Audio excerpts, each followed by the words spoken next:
ನಮಸ್ಕಾರ ವೀಕ್ಷಕರೇ, ನಾನು ಯಶೋಧ ಮಂಜುನಾಥ್ ಬಮ್ಮನಕಟ್ಟಿ. ತಮ್ಮೆಲ್ಲರಿಗೂ ಅದಮ್ಯ ವಾಹಿನಿಗೆ ಪ್ರೀತಿಯ ಸ್ವಾಗತ.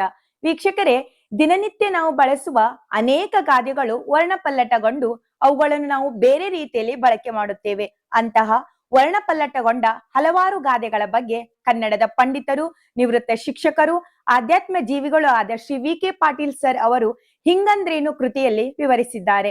ಇಂತಹ ಕೃತಿಯಲ್ಲಿನ ವರ್ಣಪಲ್ಲಟಗೊಂಡ ಗಾದೆಗಳಲ್ಲಿ ಗಡ್ಡಕ್ಕೆ ಬೆಂಕಿ ಹತ್ತಿದಾಗ ಬಾವಿ ತೋಡಿದರಂತೆ ಎನ್ನುವ ಗಾದೆ ಮಾತಿನಲ್ಲಿ ವರ್ಣ ಪಲ್ಲಟಗೊಂಡಿದ್ದನ್ನು ಈಗ ನೋಡೋಣ.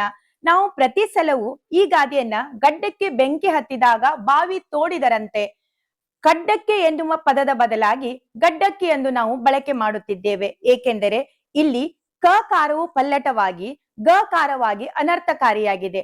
ಬಹುಶಃ ಗಡ್ಡಕ್ಕೆ ಬೆಂಕಿ ಹತ್ತುವುದನ್ನು ಊಹಿಸಲಾಗುವುದಿಲ್ಲ.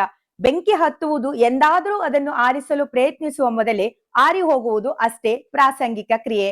ಅದಕ್ಕಾಗಿ ಬಾವಿ ತೋಡುವುದಂತೂ ಅಸಂಭವ. ಹೀಗಿದ್ದರೂ ತಕ್ಷಣದ ವ್ಯವಹಾರಕ್ಕಾಗಿ ತಡಕಾಡುವವರನ್ನು ಕುರಿತು ಈ ಮಾತನ್ನು ಹೇಳಿದಂತಿದೆ.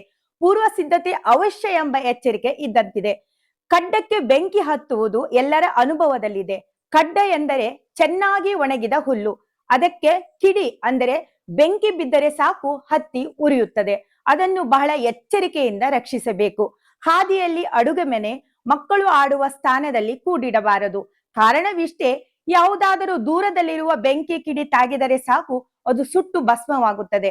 ಬೆಂಕಿ ಹತ್ತಿದ ಕೂಡಲೇ ಮಾಯವಾಗುವಷ್ಟು ವೇಗವಾಗಿ ನಾಶವಾಗುತ್ತದೆ. ಆಗ ಅದನ್ನು ರಕ್ಷಿಸಲು ಬಾವಿ ತೋಡಿದರೆ ಹೇಗೆ? ಅದು ಉಳಿದಿತ್ತೆ? ಹಾಗಿದ್ದರೆ ನಾವು ಮಾಡುವ ಕಾರ್ಯಗಳು ವಿಫಲವಾದರೆ ಫಲ ನೀಡಲು ಮುನ್ನೆಚ್ಚರಿಕೆ ಅವಶ್ಯ. ಮುಂದಾಲೋಚನೆಯಿಲ್ಲದೆ ಮಾಡಿದ ಯಾವುದೇ ಕಾರ್ಯ ಯಶಸ್ವಿಯಾಗಲಾರದು. ಆಗಲೇ ಅದಕ್ಕೆ ಪರಿಹಾರ ಹುಡುಕಿದರೆ ಅನರ್ಥವೇ ಸಂಭವಿಸುತ್ತದೆ ಎಂಬುದು ಈ ಗಾದೆಯ ಭಾವಾರ್ಥ. ನಮ್ಮ ಈ ಮಾಹಿತಿ ನಿಮಗೆ ಇಷ್ಟವಾದರೆ ಲೈಕ್ ಮಾಡಿ, ಶೇರ್ ಮಾಡಿ. ಮತ್ತೆ ಮುಂದಿನ ವಿಡಿಯೋದಲ್ಲಿ ಭೇಟಿಯಾಗೋಣ. ಅಲ್ಲಿಯವರೆಗೂ ನಮಸ್ಕಾರಗಳು.